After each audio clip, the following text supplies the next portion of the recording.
जय श्री गोपाल। दोस्तों, आज आपको मैं एकादशी के पावन पर्व पर परम पावन 4 कथाएं सुनाने जा रही हूँ। तुलसी माता की कहानी, लक्ष्मी माता की कहानी, वट सावित्री की कहानी और विघ्नहर्ता बप्पा गणेश जी की। अब तुलसी माता की कहानी। एक नगर में एक बूढ़ी माई रहती थी। वह भगवान कृष्ण और तुलसी माता की परम भक्त थी। वह हर रोज़ सुबह उठकर तुलसी जी को जल चढ़ाती, उनकी पूजा करती और उनसे एक ही प्रार्थना करती, हे तुलसी माता, तुम मुझे अन्न देना, धन देना, लाडो कोडो का राज देना। जब मेरी मृत्यु आए तो पीताम्बर ओढ़े भगवान कृष्ण स्वयं मुझे कंधा देने आए और 11 एकादशी के दिन ही मेरी मौत हो। बूढ़ी माई की यह रोज की प्रार्थना सुनकर तुलसी माता असमंजस में पड़ गई कि अन्न धन और राज देना तो मेरे हाथ में है, लेकिन भगवान कृष्ण को कंधा देने के लिए राजी करना मेरे वश में कैसे होगा। यह सोचकर तुलसी माता धीरे धीरे सूखने लगी। एक दिन भगवान कृष्ण ने देखा कि उनकी प्रिय तुलसी सूख रही है। उन्होंने प्रकट होकर पूछा कि हे तुलसी, तुम्हें किस बात की चिंता है जो तुम इस तरह सूखी जा रही हो? तुम्हें समय पर जल और पूजा तो मिल रही है ना? तुलसी माता ने उदास होकर कहा, प्रभु, एक बूढ़ी माई रोज आकर मुझसे प्रार्थना करती है कि उसे अन्न धन देना और मौत के समय कृष्ण खुद उसे कंधा देने आए। अब अन्न धन तो मैं दे दूंगी, पर आपको कंधा देने के लिए कहाँ से लाऊं? इसी चिंता में मैं सूखी जा रही हूँ। भगवान कृष्ण ने मुस्कुराकर तुलसी जी से कहा कि तुम चिंता मत करो तुलसी, मेरी भक्त की यह इच्छा अवश्य पूरी होगी। जब उसका अंतिम समय आएगा मैं स्वयं उसे कंधा देने जाऊंगा। तुम हरी भरी हो जाओ। कृष्ण भगवान का वचन पाकर तुलसी माता फिर से लहरहा उठी। समय बीतता गया और एक दिन 11 की पावन तिथि आई। बूढ़ी माई का अंतिम समय आया और उसके प्राण पखेरु उड़ गए। पूरे गांव में खबर फैल गई कि बुढ़िया माई मर गई। लोग उसके घर इकट्ठा होने लगे और उसकी अर्थी तैयार की, लेकिन जैसे ही 4 लोगों ने उसकी अर्थी को उठाने की कोशिश की, अर्थी टस से मस नहीं हुई। गांव के बड़े बूढ़े पहलवान और कई लोगों ने मिलकर जोर लगाया, लेकिन बुढ़िया की अर्थी जमीन से 1 इंच भी ऊपर नहीं उठी। सब हैरान रह गए कि यह कैसा चमत्कार है। तभी वहाँ एक सुंदर सांवला सा लड़का आया, जिसके माथे पर तिलक और गले में वैजयंती माला पहनी हुई थी। उसने लोगों से पूछा कि भाई, यहाँ इतनी भीड़ क्यों लगी है और यह अर्थी क्यों नहीं उठ रही? गांव वालों ने कहा कि यह बूढ़ी माई 11 के दिन मर तो गई, लेकिन पता नहीं क्या बात है कि इसकी अर्थी कोई उठा ही नहीं पा रहा। उस सांवले लड़के ने मुस्कुराकर कहा कि इस बूढ़ी माई का कोई न कोई संकल्प या इच्छा अधूरी रह गई। क्या इसका कोई रिश्तेदार या सगा संबंधी है? लोगों ने कहा कि नहीं, इसका इस दुनिया में कोई नहीं है, यह अकेली थी। तब उस लड़के ने कहा कि आप सब जरा पीछे हटिए, मैं इसके कान में कुछ कहना चाहता हूँ। लोग पीछे हट गए। वह सांवला लड़का कोई और नहीं, स्वयं कृष्ण थे। उन्होंने बूढ़ी माई के कान के पास जाकर धीरे से कहा, माई उठो, तुम्हारी इच्छा पूरी करने मैं आ गया हूँ। तुलसी माता को दिया हुआ अपना वचन निभाने आया हूँ। तुमने मांगा था कि पीताम्बर ओढ़े कृष्ण तुम्हें कंधा दें, तो देखो मैं खुद तुम्हें कंधा देने आया हूँ। अब अपनी अर्थी को हल्की करो और वैकुंठ की ओर चलो। भगवान कृष्ण के इतना कहते ही बुढ़िया की अर्थी बिल्कुल फूल जैसी हल्की हो गई। भगवान कृष्ण ने आगे बढ़कर अपना कंधा अर्थी को दे दिया। जैसे ही सांवले कन्हैया का कंधा लगा, अर्थी हवा में तैरने लगी। यह अलौकिक दृश्य देखकर पूरे गांव में जय जयकार होने लगी। आकाश से देवताओं ने पुष्प वर्षा की। भगवान कृष्ण स्वयं उस बूढ़ी माई की अर्थी को कंधा देकर शमशान घाट तक ले गए और उसका उद्धार किया। बुढ़िया माई सीधे बैकुंठ धाम को सिधार गई। जैसे तुलसी माता ने उस बूढ़ी माई की लाज रखी और भगवान कृष्ण ने उसे कंधा दिया, वैसे ही जो भी मनुष्य 11 एकादशी के दिन तुलसी माता और कृष्ण भगवान की यह पावन कहानी सुनता या पढ़ता है, उसके जीवन के सभी कष्ट दूर होते हैं, घर में सुख समृद्धि आती है और अंत समय में उसे बैकुंठ धाम की प्राप्ति होती है। बोलिए तुलसी माता की जय, सांवले सरकार की जय। लक्ष्मी माता की कहानी। प्राचीन समय की बात है। एक नगर में एक अत्यंत बूढ़ा ब्राह्मण रहता था। वह भगवान विष्णु और माता लक्ष्मी का परम भक्त था। ब्राह्मण स्वभाव से बहुत सीधा और संतोषी था, परंतु उसके घर में दरिद्रता का वास था। उसकी 7 बेटियां थीं। बूढ़ा ब्राह्मण रोज़ सुबह उठकर भिक्षा मांगने निकल जाता, लेकिन कभी उससे मुट्ठी भर अन्न मिलता तो कभी खाली हाथ ही लौटना पड़ता। घर में 7 बेटियां और बूढ़ी पत्नी भूख से व्याकुल रहती थी। बेटियों के विवाह योग्य होने के कारण ब्राह्मण रात दिन चिंता में घुला जाता कि वह उनका विवाह कैसे करेगा। लेकिन इतनी गरीबी में भी ब्राह्मण ने कभी चोरी या बेईमानी का रास्ता नहीं चुना। वह हर एकादशी और गुरुवार को भूखे पेट रहकर भी भगवान का भजन करता था। एक दिन ब्राह्मण को कहीं भी भिक्षा नहीं मिली। वह दोपहर की चिलचिलाती धूप में थककर एक विशाल पीपल के पेड़ के नीचे बैठ गया और रोते हुए भगवान विष्णु को पुकारने लगा, हे प्रभु, मुझ बूढ़े पर दया करो। मेरी बेटियों का पेट कैसे भरेगा? मुझे उठा लो या मेरी दरिद्रता दूर करो। उस पीपल के वृक्ष पर माता लक्ष्मी का वास था। ब्राह्मण का क्रंदन सुनकर माता लक्ष्मी का हृदय द्रवित हो उठा। उन्होंने एक अत्यंत सुंदर साधारण छोटी सी कन्या का रूप धारण किया और पेड़ के पीछे से निकलकर बूढ़े ब्राह्मण के पास आई। लड़की ने बड़े लाड से पूछा, बाबा, आप इतने वृद्ध होकर इस धूप में क्यों रो रहे हैं? आपकी क्या चिंता है? ब्राह्मण ने उस दिव्य लड़की को देखा और अपनी व्यथा सुनाते हुए कहा, बेटी, मैं एक अभागा पिता हूँ। घर में 7 जवान बेटियाँ भूखी बैठी हैं और आज मुझे एक दाना भी भिक्षा में नहीं मिला। उनके विवाह की भी चिंता मुझे खाई जा रही है। लड़की ने मुस्कुराकर कहा, बाबा, आप चिंता क्यों करते हो? आपकी 7 बेटियां हैं तो आज से मुझे अपनी 8वीं बेटी समझ लीजिए। मैं आपके साथ आपके घर चलूँगी और आपकी सेवा करूँगी। ब्राह्मण उस प्यारी बच्ची को मना नहीं कर सका। वह उसे उंगली पकड़कर अपने फटे हाल घर ले आया। जब ब्राह्मण की पत्नी और अन्य बेटियों ने उस नई लड़की को देखा तो वे उसकी सुंदरता और तेज को देखकर मंत्रमुग्ध हो गई। किसी ने यह नहीं पूछा कि यह कौन है, बल्कि सबने उसे अपनी छोटी बहन की तरह गले से लगा लिया। शाम हुई तो घर में खाने को कुछ नहीं था। वह छोटी लड़की रसोई में गई। उसने देखा कि अन्न का डिब्बा पूरी तरह खाली था।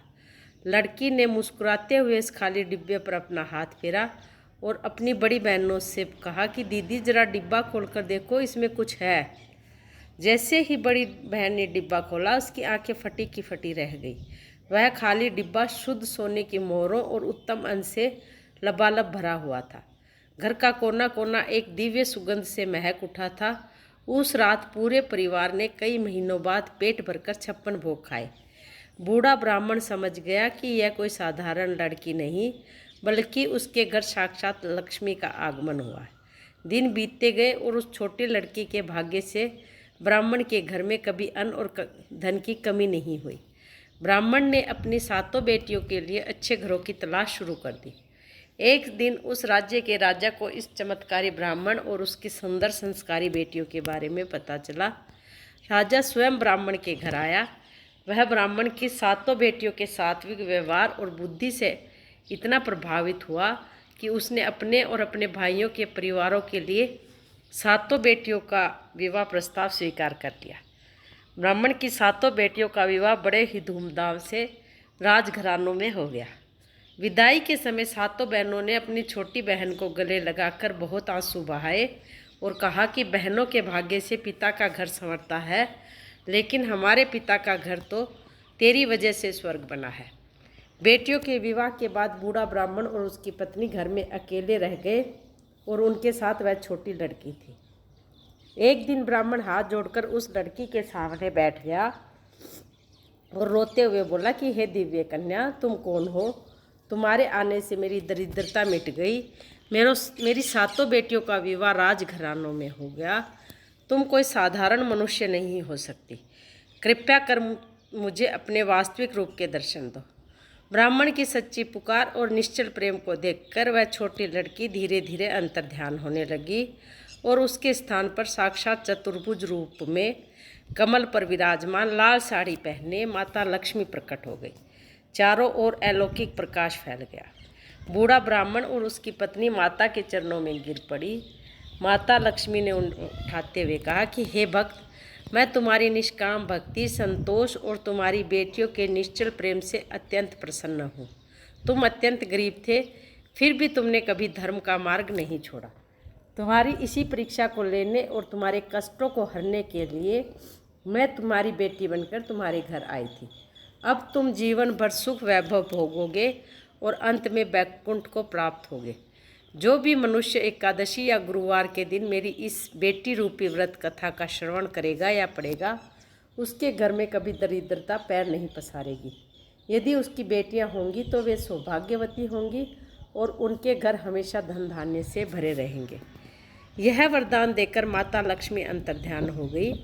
बूढ़ा ब्राह्मण और उसकी पत्नी जीवन भर माता लक्ष्मी और भगवान विष्णु की पूजा करते रहे और सुखपूर्वक रहने लगे। बोलिए लक्ष्मी माता की जय, भगवान विष्णु की जय। वट सावित्री की कथा। वट सावित्री की यह पावन व्रत कथा अखंड सौभाग्य, सुहाग की रक्षा और संतान प्राप्ति के लिए सुनी जाती है। मद्र देश के एक राजा थे जिनका नाम अश्वपति था। राजा अश्वपति की कोई संतान नहीं थी, जिसके लिए उन्होंने वर्षों तक कठोर तपस्या और यज्ञ किए। उनकी भक्ति से प्रसन्न होकर माता सावित्री ने उन्हें एक तेजस्वी कन्या का वरदान दिया। समय आने पर राजा के घर एक अत्यंत सुंदर कन्या ने जन्म लिया, जिसका नाम माता सावित्री के नाम पर सावित्री रखा गया। सावित्री जैसे जैसे बड़ी हुई, वह रूप और गुणों में अद्वितीय हो गई। जब वह विवाह योग्य हुई तो राजा अश्वपति ने उससे कहा कि पुत्री, तुम स्वयं अपने योग्य वर की खोज करो। सावित्री अपने मंत्रियों के साथ वर की खोज में निकली। घूमते घूमते वह एक तपोवन में पहुंची, जहां साल्व देश के राजा द्युम्नसेन अपनी पत्नी और पुत्र के साथ रहते थे। राजा द्युम्नसेन अंधे हो चुके थे और उनका राज्य शत्रुओं ने छीन लिया था, जिसके कारण वे वन में सन्यासियों की भांति जीवन बिता रहे थे। उनके पुत्र का नाम सत्यवान था। सत्यवान अत्यंत गुणी, पितृभक्त और धर्मात्मा थे। सावित्री ने सत्यवान को देखते ही उन्हें अपने पति के रूप में चुन लिया। जब सावित्री लौटकर आई तो उसने अपने पिता को पूरी बात बताई। उसी समय वहां देवर्षि नारद भी उपस्थित थे। सत्यवान का नाम सुनते ही नारद जी चिंतित हो गए और राजा अश्वपति से बोले, हे राजन, सावित्री ने वर चुनने में बड़ी भूल कर दी। सत्यवान सर्वगुण संपन्न और कीर्तिवान तो है, परंतु वह अल्पायु है। आज से ठीक 1 वर्ष बाद उसकी मृत्यु हो जाएगी। यह सुनकर राजा अश्वपति विचलित हो गए और उन्होंने सावित्री को समझाया कि वह कोई दूसरा वर चुन ले। परंतु सावित्री ने दृढ़ता से कहा, पिताजी, हिंदू कन्या अपने जीवन में केवल एक बार ही पति का वरण करती है। अब चाहे जो भी हो, मेरे पति केवल सत्यवान ही रहेंगे। सावित्री के हठ के आगे राजा को झुकना पड़ा और अत्यंत सादगी से सावित्री और सत्यवान का विवाह हो गया। विवाह के बाद सावित्री अपने राजसी ठाठ बाट छोड़कर वन में अपने अंधे सास ससुर और पति की सेवा में लग गई। नारद जी की बातें सावित्री के मन में कांटे की तरह खटकती थी। वह रोज दिन गिनती थी। धीरे धीरे वह समय आ गया जो नारद जी ने सत्यवान की मृत्यु के लिए बताया था। सत्यवान की मृत्यु के 3 दिन शेष रहने पर सावित्री ने त्रिदिवात्मक 3 दिन का कठोर उपवास व्रत शुरू कर दिया। तीसरे दिन जब सत्यवान रोज की तरह वन में लकड़ियां काटने और फल फूल लेने जाने लगा तो सावित्री ने भी उसके साथ जाने की हठ किया। सत्यवान और सास ससुर के मना करने के बाद भी सावित्री उसके साथ वन चल दी। वन में पहुंचकर सत्यवान लकड़ी काटने के लिए एक कुल्हाड़ी लेकर वट के वृक्ष पर चढ़ गया। कुछ ही देर में लकड़ी काटते काटते सत्यवान के सिर में भयानक दर्द होने लगा। वह व्याकुल होकर पेड़ से नीचे उतरा। सावित्री ने आगे बढ़कर अपने पति का सिर अपनी गोद में रख लिया और वट वृक्ष के नीचे बैठ गई। तभी वहाँ साक्षात यमराज प्रकट हुए, जिनका रंग श्याम था, आंखें लाल थी और हाथों में यमपाश था। वे सत्यवान के प्राण लेने आए थे। यमराज ने सत्यवान के शरीर से उसके अंगूठे के आकार के प्राण को निकाला और दक्षिण दिशा की ओर चलने लगे। यह देखकर सावित्री भी अपनी सुध बुध भूलकर यमराज के पीछे पीछे चल दी। कुछ दूर जाने पर यमराज ने पीछे मुड़कर देखा और कहा कि हे सावित्री, तुम कहाँ जा आ रही हो? मृत्यु के बाद मनुष्य का सांसारिक साथ यहीं तक होता है। अब तुम लौट जाओ और अपने पति का दाह संस्कार करो। सावित्री ने हाथ जोड़कर कहा कि हे धर्मराज, जहाँ मेरे पति जाएंगे वहाँ मेरा जाना धर्म है। पत्नी का धर्म पति के पीछे चलना ही है। मेरी भक्ति और पातिव्रत्य के बल पर मुझे आगे बढ़ने से कोई नहीं रोक सकता। सुनकर यमराज प्रसन्न हो गए। उन्होंने कहा कि हे पतिव्रते, मैं तुम्हारी गरिमा से प्रभावित हूँ। तुम अपने पति के प्राणों को छोड़कर मुझसे कोई भी 3 वरदान मांग लो। सावित्री ने पहले वरदान में कहा, प्रभु मेरे सास ससुर अंधे हैं, उन्हें उनकी आंखों की रोशनी वापस मिल जाए। यमराज ने कहा, तथास्तु, ऐसा ही होगा, अब तुम लौट जाओ। परंतु सावित्री भी पीछे पीछे चलती रही।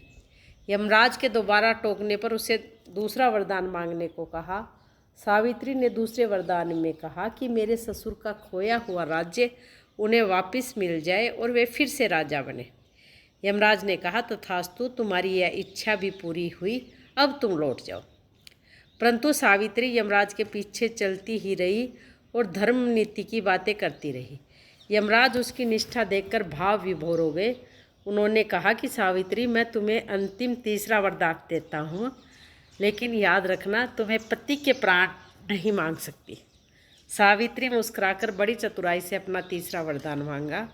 हे प्रभु, यदि आप मुझ पर प्रसन्न हैं तो मुझे सत्यवान से 100 यशस्वी पुत्रों की माता होने का वरदान दीजिए। यमराज ने बिना सोचे समझे शीघ्रता से कह दिया कि तथास्तु, ऐसा ही होगा।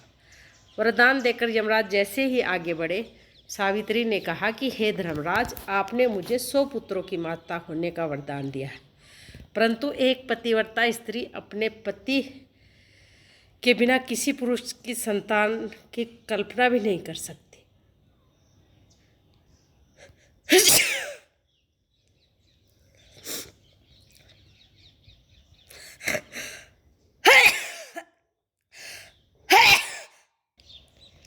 इसलिए आपका यह वरदान तभी पूरा हो सकता है जब मेरे पति के प्राण वापस आएं।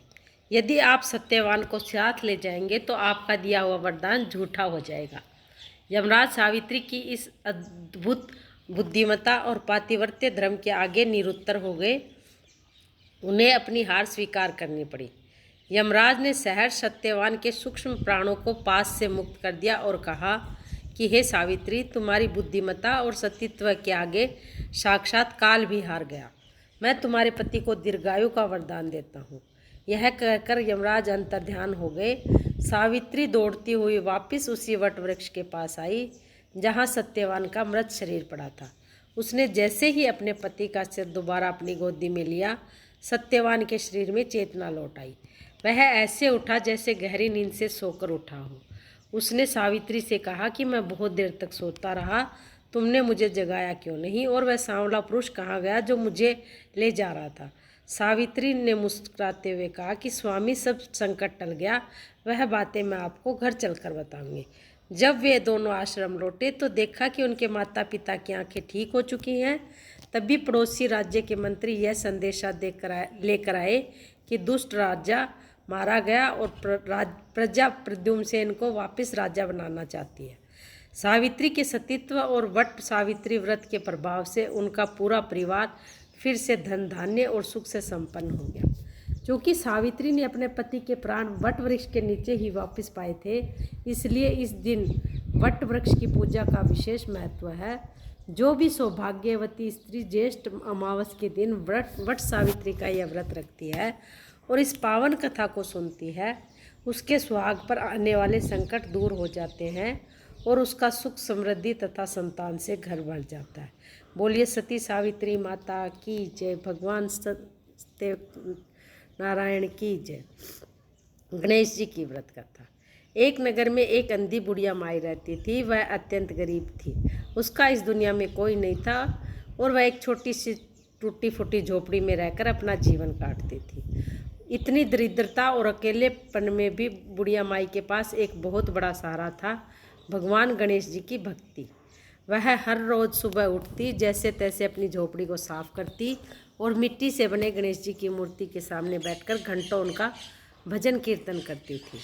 वह चलते फिरते उठते बैठते हर पल जय गणेश देवा का जाप करती रहती। एक बार की बात है, गणेश जी अपनी इस परम भक्त की निष्कपट भक्ति और संतोष को देखकर अत्यंत प्रसन्न हुए। उन्होंने सोचा कि क्यों ना आज अपनी इस प्यारी भक्त की सुध ली जाए और उसकी परीक्षा भी ली जाए।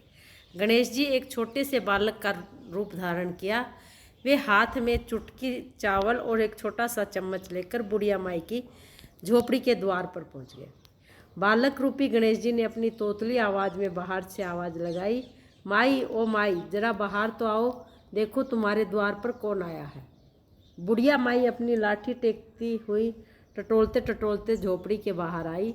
उसने पूछा कि कौन है बेटा, तुम कौन हो और इस बुढ़िया के पास क्यों आए हो। बालक ने मुस्कुराकर कहा, माई मैं पास के ही एक गांव से आया हूँ, मुझे बहुत तेज भूख लगी है। मेरे पास यह एक चुटकी चावल और एक चम्मच दूध है, तुम मेरे लिए इसकी सुंदर और मीठी सी खीर बना दो। बुढ़िया माई ने अचरज से कहा, अरे बेटा तुम तो बिल्कुल नादान बच्चे हो। भला एक चुटकी चावल और एक चम्मच से भी कभी खीर बन सकती है? और फिर मैं तो एक अंधी असहाय बुढ़िया हूँ। मेरे घर में ना तो दूध है, ना शक्कर और ना ही खीर बनाने के लिए कोई बर्तन है। मैं तुम्हें खीर कैसे बनाकर खिलाऊं? बालक ने हट करते हुए कहा, नहीं भाई माई, मुझे तो तुम्हारे ही हाथ की बनी खीर खानी है। तुम बस हाँ कह दो और गांव वालों से एक बड़ा सा पतीला मांग लाओ, बाकी सब अपने आप हो जाएगा। बुढ़िया माई उस बालक के भोलेपन और जिद के आगे हार गई। उसने सोचा कि बच्चा भूखा है, इसे निराश नहीं करना चाहिए। वह अपनी लाठी टेकते हुए पड़ोसियों के पास गई और बोली, भाई मेरे घर एक छोटा सा बच्चा आया है, उसे खीर खानी है, मुझे ज़रा एक बड़ा सा पतीला उधार दे दो।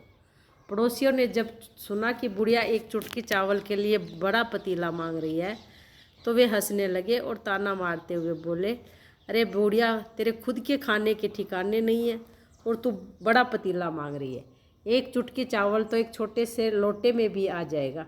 लेकिन माई के बार बार कहने पर उन्होंने हंसते हुए एक बहुत बड़ा पतीला उसे दे दिया। बुढ़िया माई पतीला लेकर झोपड़ी में आई और उसे चूल्हे पर रख दिया। बालक ने कहा, माई अब इस पतीले में पानी भर दो और यह एक चुटकी चावल और चम्मच दूध इसमें डाल दो और ढक्कन बंद कर दो। माई ने वैसा ही किया। जैसे ही चावल पतीले में गिरे, अचानक एक अद्भुत चमत्कार हुआ।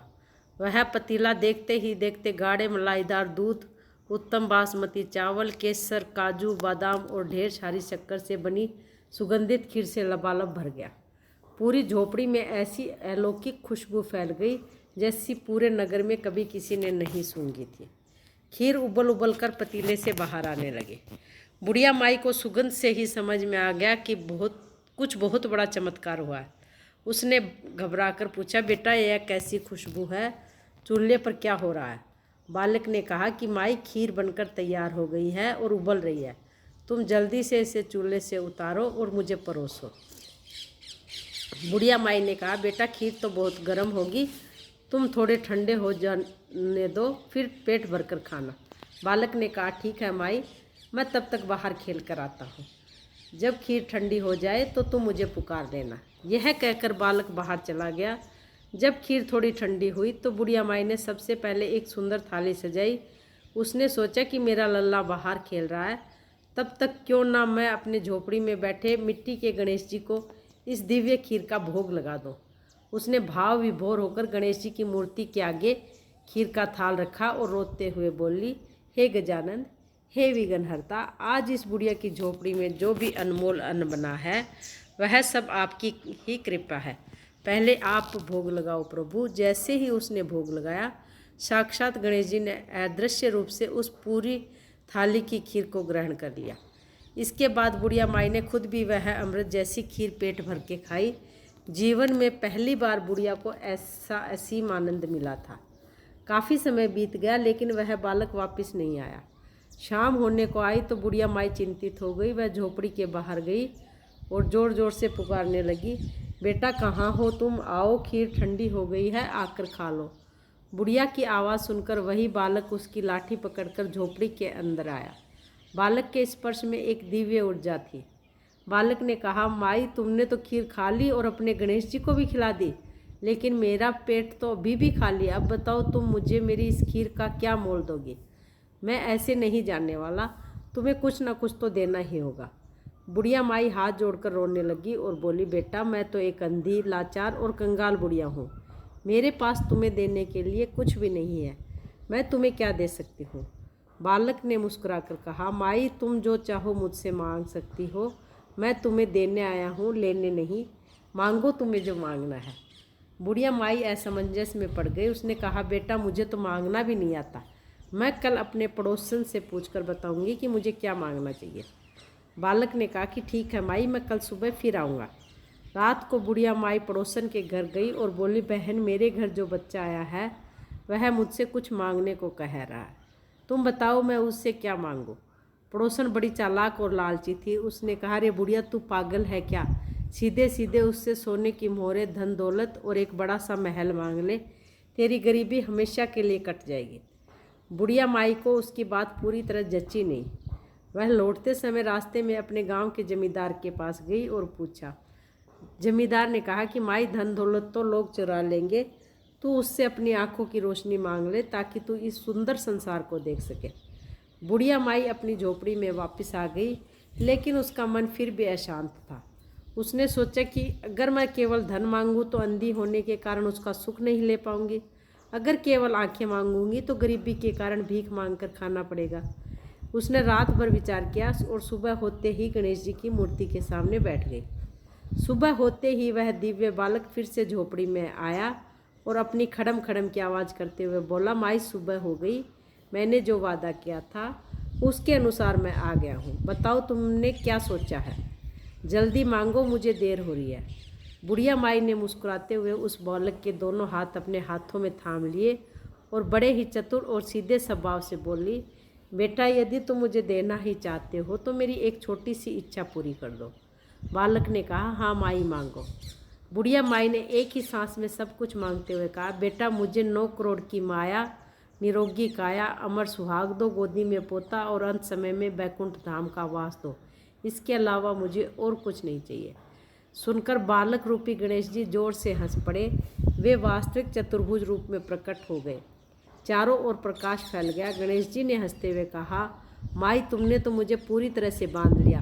तुमने एक ही वरदान में सब कुछ मांग लिया, धन भी, स्वास्थ्य भी, परिवार का सुख भी और मोक्ष भी।